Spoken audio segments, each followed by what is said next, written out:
Back in 2012, 2K and Firaxis Games released XCOM Enemy Unknown, sending the XCOM franchise from its humble beginnings as an isometric strategy game for the PC with a cult fan base hurtling into the 21st century.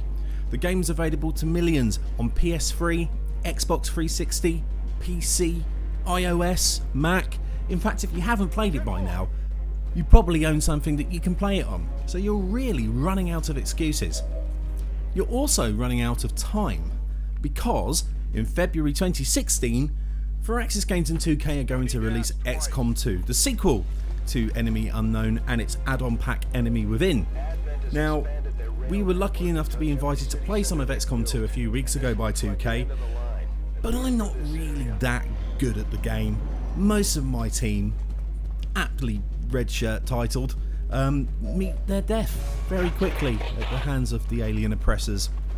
So what I did is I sat down with the lead producer of XCOM2, Garth DeAngelis from Firaxis Games, and I asked him about the creative process behind the game and really what we can expect from XCOM2.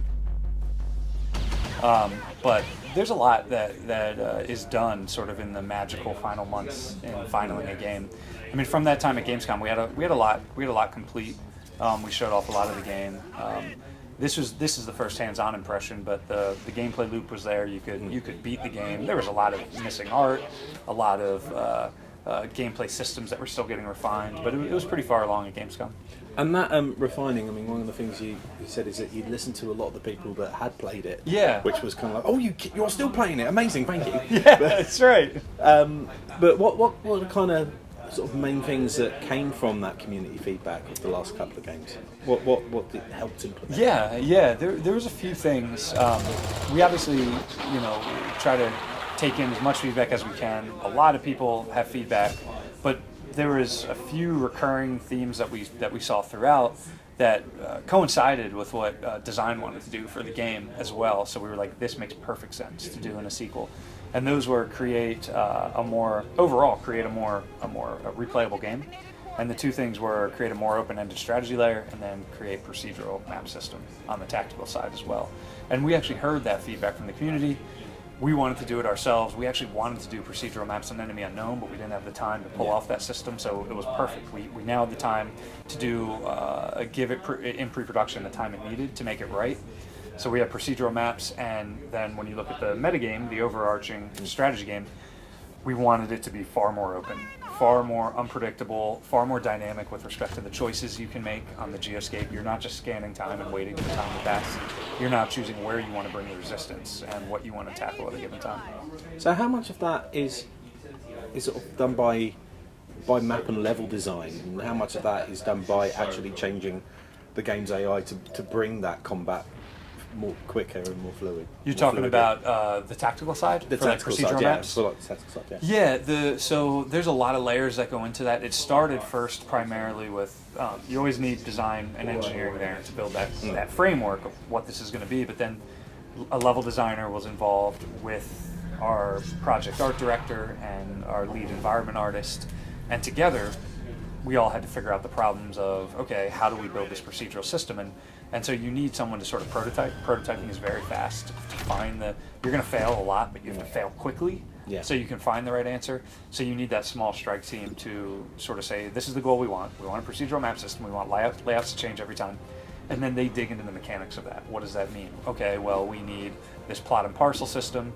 The things we liked about Enemy Unknown were how beautiful the maps looked. They were hand-placed, hand-designed, so let's keep elements of that. But now we'll create this stitch-based system where you can put a gas station with a street surrounding it, but maybe the next time you see that gas station, it'll have a parking lot next to it instead of streets, with an office building behind it instead of completely surrounded by streets. So they figured out this whole system that allowed for that dynamic placement of stuff. And there's so many wrinkles and low-level details in there with respect to, like, we need to make sure driveways and every single orientation can attach to the street so it looks seamless.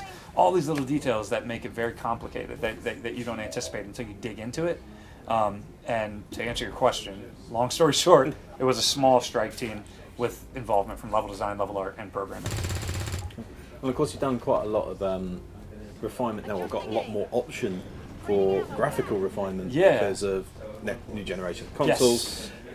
new generation of hardware for computers as well. Yeah. Does that put more of a strain on you guys having to sort of think, okay, how do we tackle the graphical fidelity, or do we sort of look and say, you know, our players, they like graphics, but they like everything else about it more. How important is this on the scale? Yeah, that's a great question. I haven't been asked that before, but it's actually I've got previous of doing that. It was a big discussion point very early in development, and we decided early we have to get behind this. We're very proud of how Enemy Unknown started to slightly straddle that line between what you think of a strategy game, of just like God's eye view. There's not really fidelity in the graphics from a low level, and we said no, that's not what XCOM is about. There is low level combat. There are these sort of action oriented cutscenes and glam cams, and we want good graphics behind that. So our project art director said we want to push this further. And so we made the decision to inject new tech into our engine, a physically based rendering system, which a lot of games do nowadays. But it's important to make it feel that much more immersive and alive, because you can get real-time time of day. You don't have baked lighting into maps. You can get different weather any time of day, sunset, night, day, overcast. All this stuff can work on every single map type. And then that pushes to all of the models you see. And you know, one of my favorite things is actually comparing screenshots from Enemy Unknown next to what the art team did with XCOM2. It's night and day when you look at them side by side. This game looks graphically beautiful, and it's a huge jump up from Enemy Unknown, and the team did a great job with it. There's always some rose-tinted glasses, isn't there, when you look back at old games? Yeah, it is. I've noticed that. We thought that looked great 3 years ago, but look at what they're doing now, and that's a really cool thing to see. There's a lot of cool little bits in the game, actually. I just noticed, which I've seen the video, and I don't know whether I just didn't notice before. The main scientist has the little Firaxis logo on his glasses. What? Yeah, I haven't even noticed that. He's got a, if you look at his glasses, instead of like where you put like Calvin Klein or whatever, that's the Firaxis logo. That's amazing. Yeah. You just taught me something. I didn't notice that. I just sort of kind of looked and went, did I see that? And then he turned around to the other side and went, I did see that.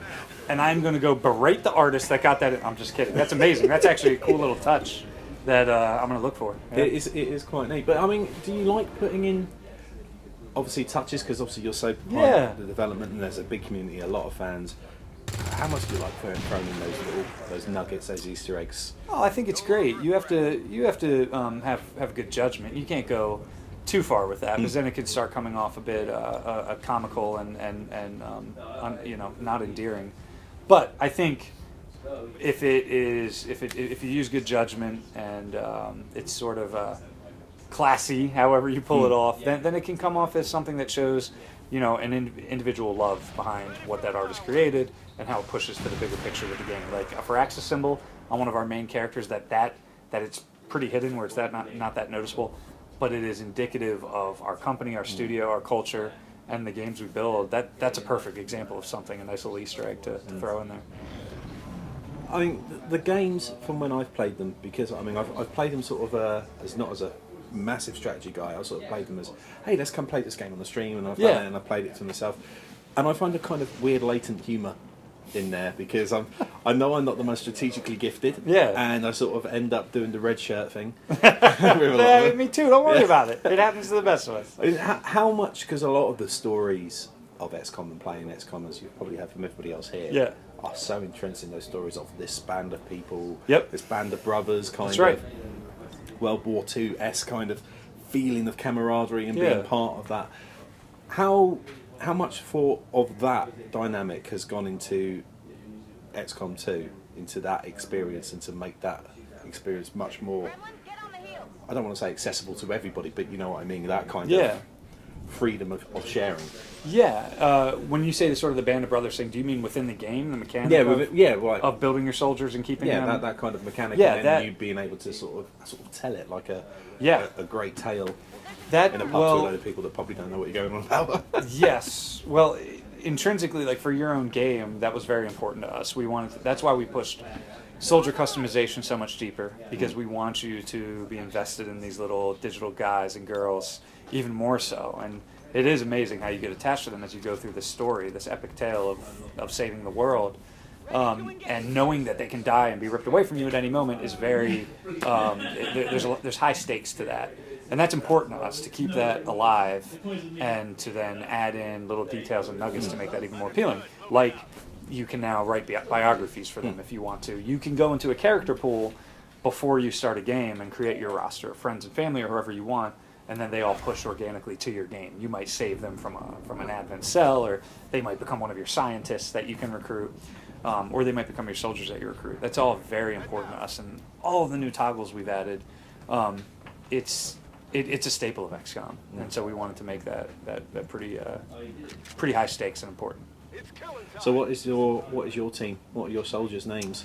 You've Oh, got to man, have them on your brain straight away. Yeah, so I've done a bunch of different playthroughs on Enemy Unknown, and you can be the first guy I tell. When I do my final playthrough for XCOM2 before we release, that's when I'm going to take the time to customize them to the nth degree. And I think I didn't do that. I did family and friends on Enemy Unknown, and I did modern celebrities on action heroes. 80s action heroes was what I did on Enemy Unknown, which I loved. I'm gonna want to do childhood idols for XCOM 2. So that could be when I was a kid. It could be movie stars. It could be comedians. It could be TV actors. It could be musicians. It could be video game developers. When I was a child, I want to create everyone I looked up to, and then make that my roster and try to keep them alive. So you're going to be devastated when you I fail. am going to be devastated. You're just giving yourself a great big time where you just need to Yes. be alone with hot chocolate and Yes, popcorn yes. and just sit there on the sofa. That's right. It is funny how different the experience is, though. It makes it a little more, in jest when you do those types of playthroughs. But then when you do, create your wife or your girlfriend or your mom, it becomes a little more intense. You're like, I want to keep them back at base. I don't want to bring her out on the front lines. How am I going to explain to her that I killed her? Yeah, exactly.